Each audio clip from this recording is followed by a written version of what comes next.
And at some point throughout the evening, I did not put my ring where I always put it, which is in the ring holder in my bathroom. And one thing led to another. And it was 11 a.m. the next day. And you know, like, have you ever taken Benadryl? Yes. Post Benadryl kind of like fog. Yes. Kind of feels like you took like a Xanax or something, like a sedative. Yeah.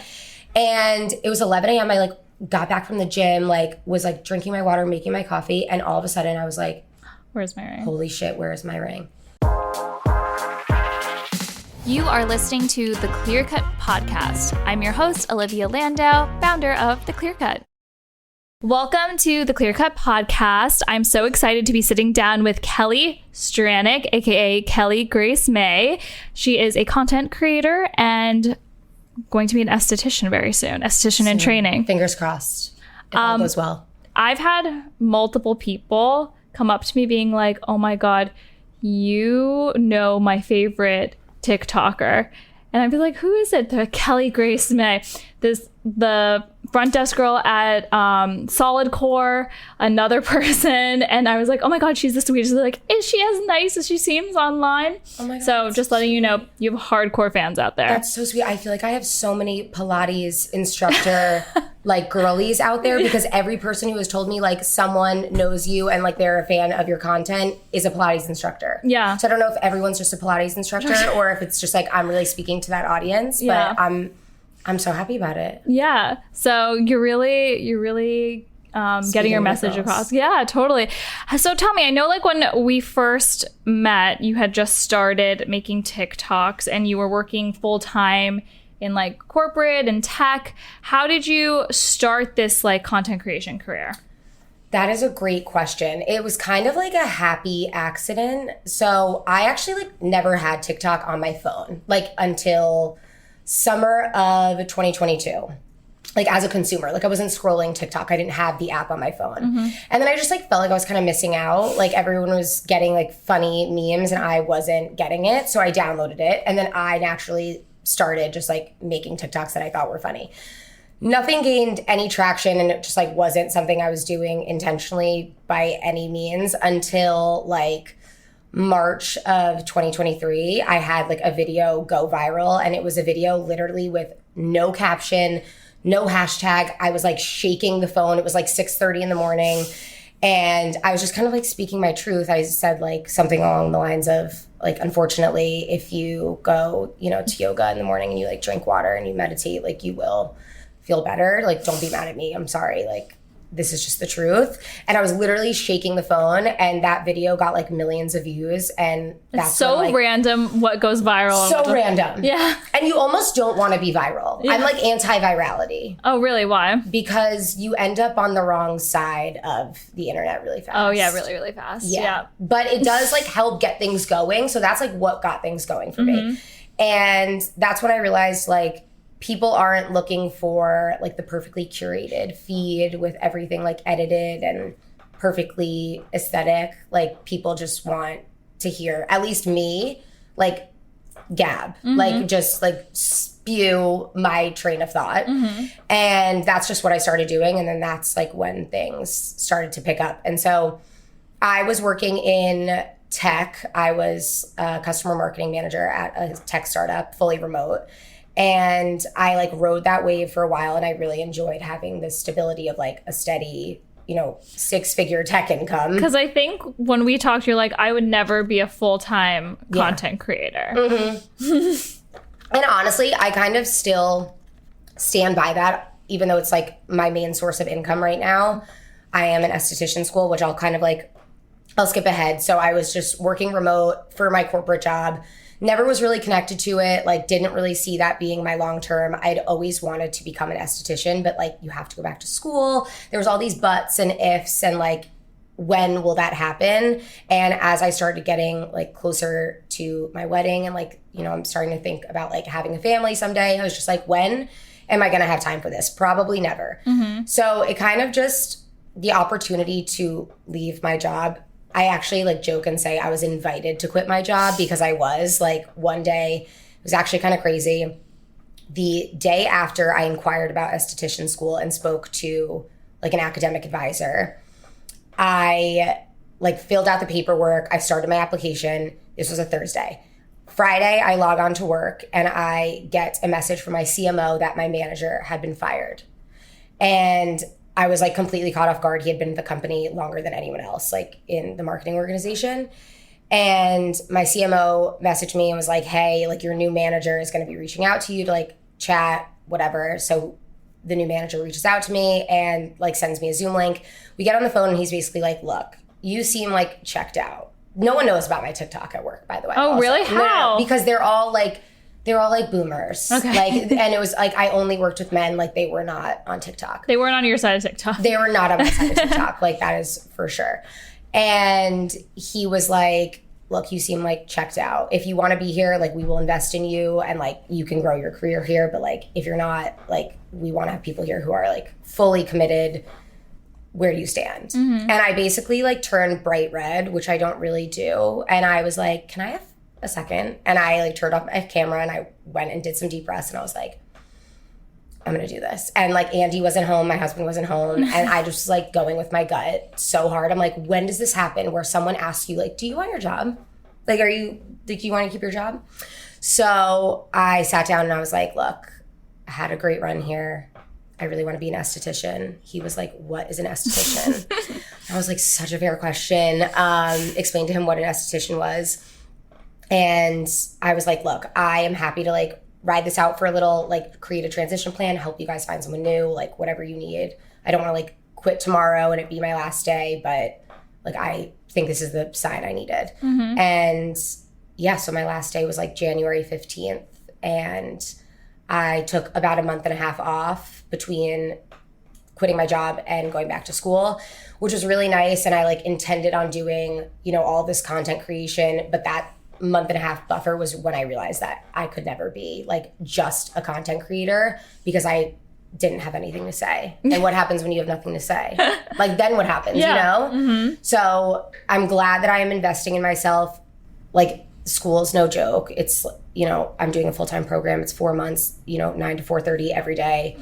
And I am so grateful that I made the decision to like have that in my back pocket instead of just like decide to do content full-time because I think my mental health like would suffer. Yeah, and I think it's good to, you know, you can always continue making your content and then pursue like this passion you've always had. Yeah. Content will always be part of my life. Yeah. Like that is, I'm on the internet now. Like it's just, it's going to be part of my life in some capacity. But I think relying on that as like my sole, not just like form of income, but like purpose is a scary thought. And because I'm 29 and like have been in corporate America, I think I have that foresight. Like, what if TikTok gets banned? Like, what if it could? I mean, like we're making progress to get there. It's kind of scary, but I'm just like grateful that I am getting to do something that I've always wanted to do and like that I have the opportunity to make money in the interim. Because it was going to be one of those things where it's like, I'm just not going to make money for 4 months. Yeah. Yeah. Which is scary. Also. How is esthetician school going?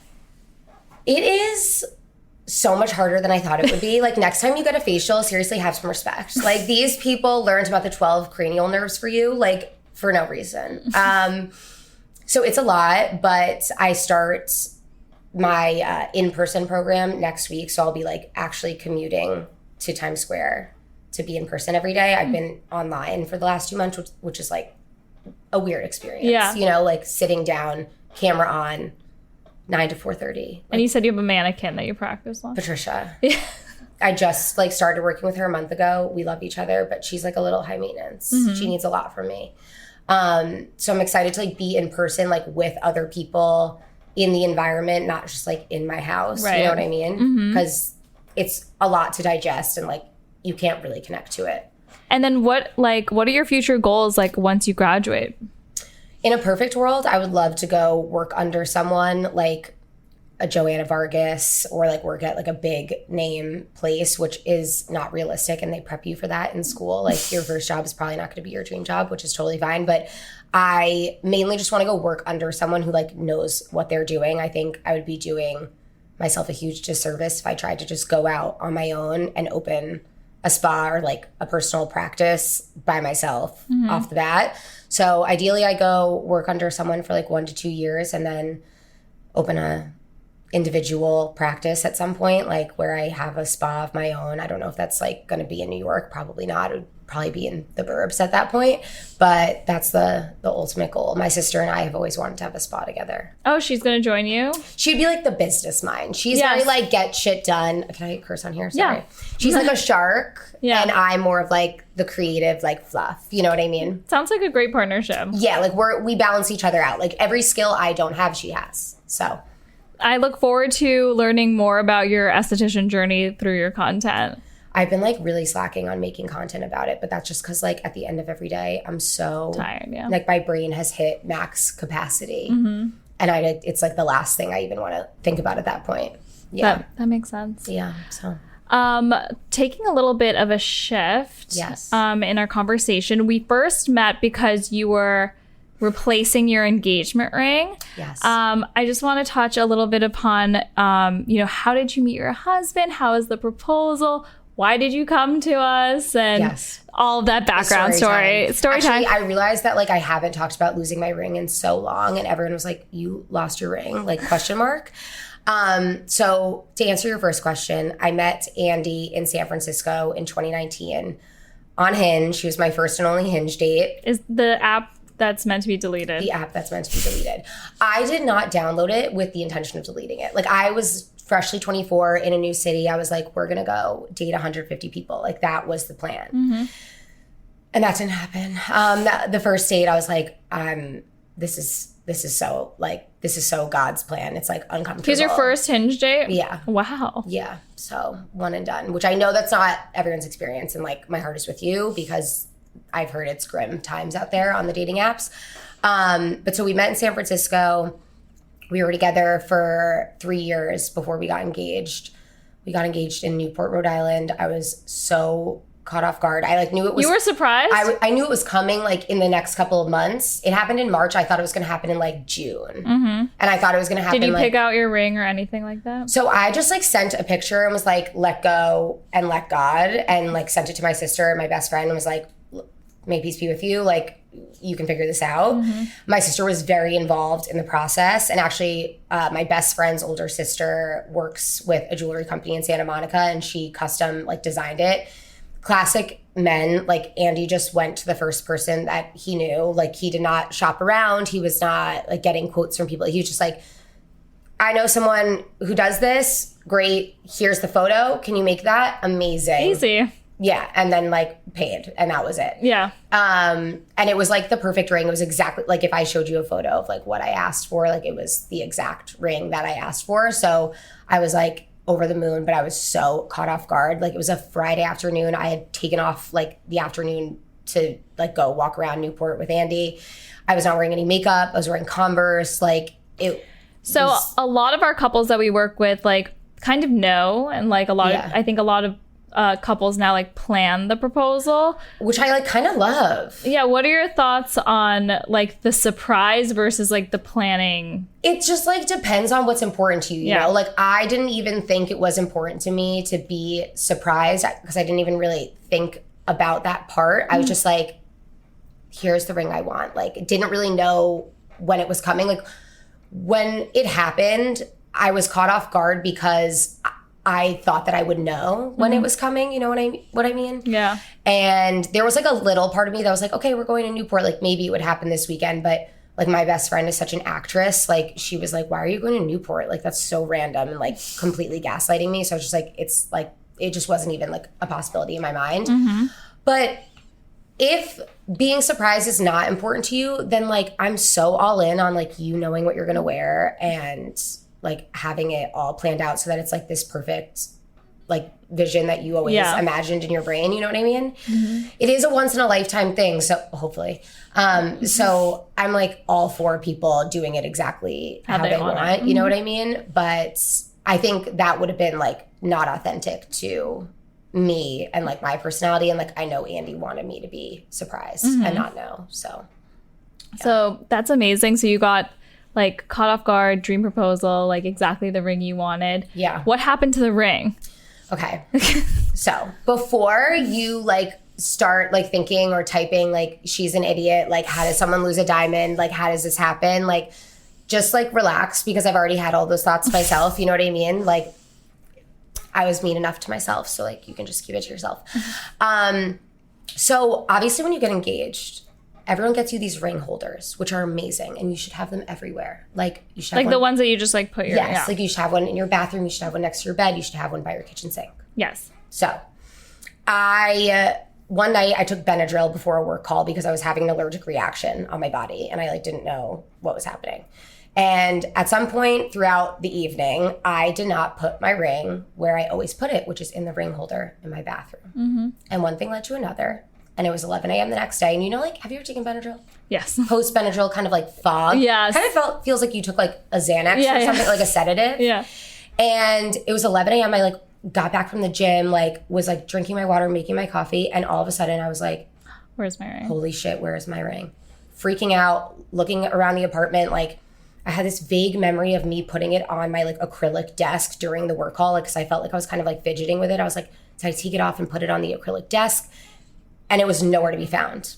So I call Andy, and Andy's like, don't worry about it. Like, we're going to find it. Like, it's in the apartment. Like, where did it go? You didn't leave the apartment. Like, it didn't leave. And I'm like, but you wake up every morning at 5 a.m. and scrub this apartment clean. And that's my concern. So we let a few days pass. We did a lot of like very deep cleaning. I'm talking like in the couch, like moving the couch, like under the mattress, like everywhere in the apartment, searched. We had people come over also to help, like to have outside eyes. And the whole time I'm beating myself up, and I'm like, Andy's gonna divorce me before we even have legal documentation that we're married. And he was so calm, cool, and collected in a way that like almost made me uncomfortable. I'm like, why are you being so chill? Like, the most expensive thing that you've ever bought is gone. Like, why are you not freaking out? And he just kept being like, well, it's insured. Like, it's fine. Like, this is why we got insurance. And like, in my mind, I'm thinking, when has ever like insurance ever like worked out for someone? And like, they don't cover like you being like dumb and careless. You know what I mean? So fast forward, I set a deadline. I was like, I do not find this in a week, we need to like call insurance, because like, I don't know how insurance work, but I imagine that you have to do it like soon after. They're not going to be like a month later, it's all good. So we had Jewelers Mutual. This is not sponsored, but Jewelers Mutual, if you're out there, like, I really deserve a little something, like a month coverage maybe.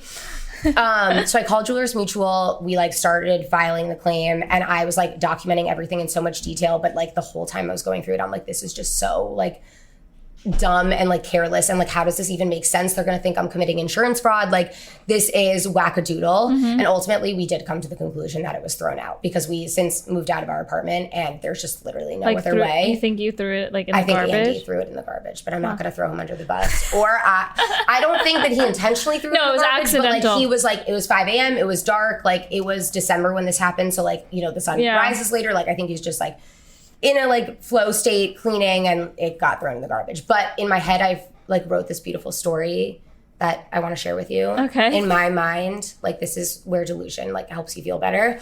In my mind, a garbage man of New York City found this ring. Okay. It's like 2 weeks before Christmas. He proposes to his longtime girlfriend. She has this beautiful ring. It says, I love you for eternity, on the inside engraved. She's like, you're so thoughtful. And now she has a gorgeous emeralds with like diamonds on the side. Like, she's like obsessed with it, and it's her dream ring. I love that story. That's what makes me sleep at night. Yeah, I think that could have happened. It has to have happened. Yeah. There are people that go with like metal detectors into like the trash, right? It just like, it gives me like a churn in my stomach thinking that like I threw like away like something of that value, and then like it didn't go anywhere. So like, I just like, I think it went that's somewhere. The delusion that I tell myself. Or like, maybe someone like made a pretty penny off of it. I mean, like, good for them. Yeah. I guess. I don't know. So the insurance company helped you. Yes. So the insurance company helped me. I was like, are you guys Everyone should get insurance on their ring, by the way. And like, I was on a first name basis with everyone at Jewelers Mutual. Like, I was calling them up. I'm like, you think I'm committing insurance fraud? Like, you think I am? And they were like laughing at me, but I was like, I'm so like paranoid that because this is such a like dumb story. Well, it covers like mysterious disappearances. They were my therapists. They were like, people have done so much worse, and people have actually committed insurance fraud. So like, it's like you admitting to it is. They're like, you're like, we don't really think something's up with you. Yeah. They're like, we're worried about you and your mental health, and you should see someone. But okay, so I go to Jewelers Mutual, and I mean, I like was honestly just waiting for them to be like, sorry, like we can't do anything about this. But eventually they did. It took like 2 months. And I wasn't even thinking yet about like how to get a new ring until the paperwork said like, we can help you. And the way Jewelers Mutual works is like they pay the jeweler. Like they pay the person who creates the rings. So, like no money's ever exchanged between. So you like, can't like pocket it. Right. So like you can't like commit insurance. You have to so, get like, another get Jewelers Mutual as long as you're not a scammer. Yeah. You know what I mean? So I kept talking to people, like asking them like, where do they get their rings? I love my friend's sister, but she's in Santa Monica. And I was like, if I'm going to get a ring and it's never going to leave my finger ever again, like I want to like be there. I want to see it. Ideally someone in New York who can like help me and I can just be involved in the process and also like not ever like put it in the mail. Because that was like really scary to me. Then you picked out a new emerald cut. And like I came here and it's gorgeous and everyone's so nice and you were there and I was like, wait, why is like, you know, you just don't expect like the founder to be there. I was like, hey, I know you. And so everyone was just like so nice. It just like it makes you want to work with someone. I mean, obviously like your rings are beautiful, but like the relationship matters. So that's really like what made me want to work with you guys, aside from you also having like a beautiful inventory. And then you showed me a bunch of beautiful emeralds like across like different sizes and like clarity, color. I still don't really understand that. You'll have to educate me. But I ultimately went with the one that like fell within the price range of my insurance. What's the word? Like Appraisal. Yeah. Whatever. And I found my perfect ring and I got to keep a hidden halo, which is what I really wanted to keep. So amazing. So it worked out in the end. It did work out. And like, Karma is my boyfriend. Like Karma is my boyfriend, that this all worked out and that I somehow ended up with like a beautiful ring again and that I've like been able to take care of it and not lose it. And it's insured. And it's insured. Like I insured the second one so fast, like faster than I could do anything else. Yeah. So were you already planning your wedding like after you lost your ring or did yeah. Oh, okay. Yeah, we were like in the like beginning phases of wedding planning. So just like, it was a really scary time to be me. But Andy was calm through the whole thing. No, like he was so chill. And again, that's because I just like had no faith in the insurance system. Because who does, you know, I associate it with like health insurance. Yeah. So I'm like, oh, like they'll do nothing. Well, healthcare is a disaster. Right. It's a separate conversation. Yeah.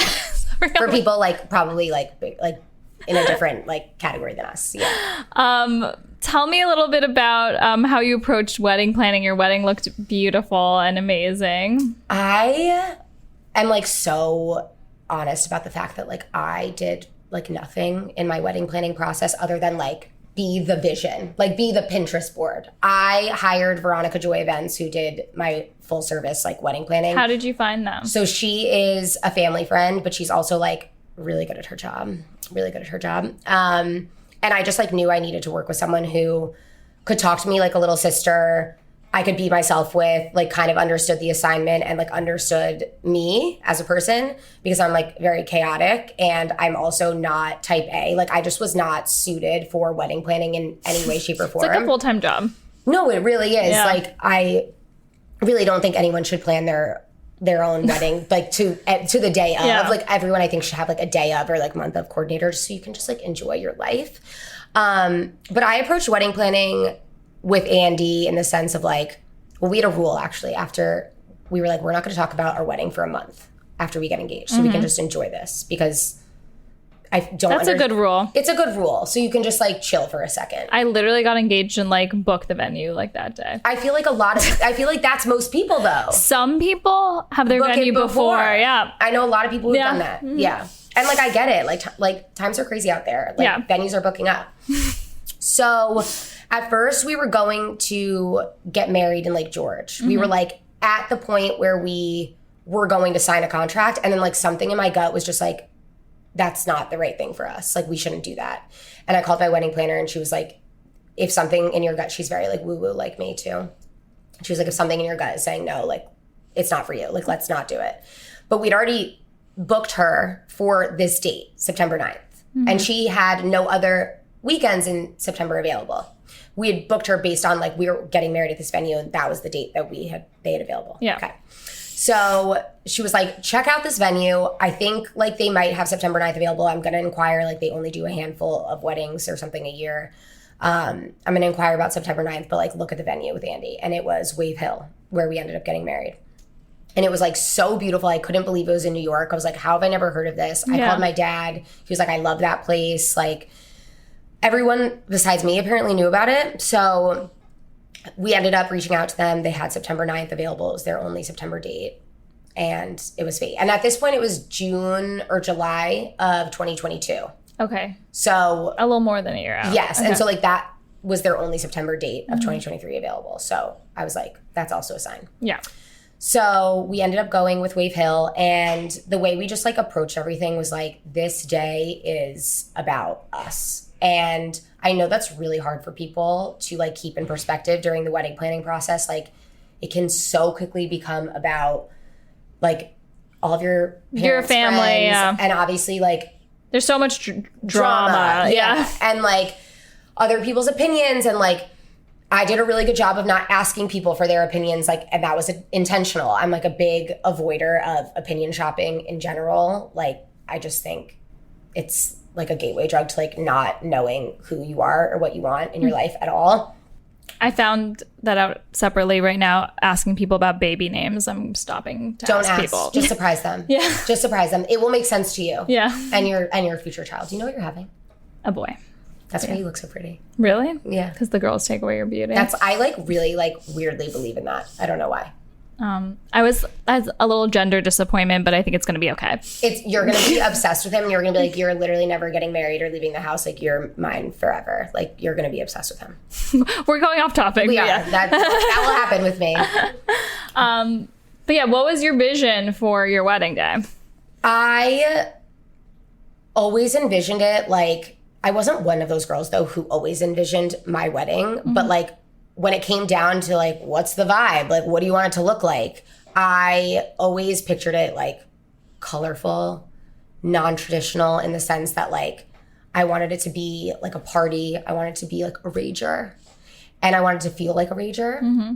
I wanted it to also feel like in the beginning part of the wedding, like the ceremony and like dinner, that it was just like a big dinner with our family and friends, because in another life I would have eloped. Like I would have just been like 20 people somewhere like magical, no decorations, just like chill wedding. But that's obviously not what happened. But I wanted to be super colorful, non-traditional, and like I wanted it to be like fun and authentic to us. So that's why there was like disco balls everywhere and like colorful florals everywhere. I didn't want it to be like just like white flowers and like throw them in a vase and like call it a day.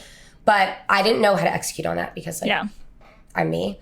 So I just like gave Veronica the vision, and she was like, done. I totally understand the assignment. Like I have the right people in mind. And then she like brought together the best team of vendors in the entire world. Like I am obsessed with them. I love them. I could not recommend all of them more. And so, yeah, they're really the ones who like brought it to life. Like when we got there the day of, we were like, how does it look like this? Yeah. It was crazy. And then I know that I was following through like your whole like wedding journey, and like you were posting even like the morning of, and you were like, it might rain. I don't really care. Like, can you give us like some advice for like when things don't go like exactly according to plan on your wedding day? Because you seem to have like a good handle on it. Yes. I was actually just talking to someone about this because it's like one of the hardest like things to actually execute on is like being present on your wedding day. Yes. My wedding day, I was floating. Like I floated to my wedding. I floated out of my wedding. Like I was in the best like mental state of my life, but that was so intentional. And I really believe that like the week leading up to your wedding, like 7 days out, maybe even like I'm going to say 14 just to be like dramatic for people to get them like started. You have to fully surrender. Like you have to fully surrender to like life, to like the universe, whatever you believe in, and know that things will go wrong. Like for example, my wedding was supposed to be like 75% outside. We were supposed to have our ceremony outside, our cocktail hour, like it was supposed to be in a completely different place. It torrential downpoured the entire day of the wedding, like monsooned. We had like little windows of no rain where we could like take photos outside, but we had to completely pivot to our rain plan. And I just surrendered the week before and was like, whatever's going to happen is going to happen. Like life is going to do life things. And if you have this perfect like vision in your mind and then that doesn't happen, you're going to be kind of bummed. Thanks for listening. You can follow us at The Clear Cut on Instagram and TikTok or shop at theclearcut.co.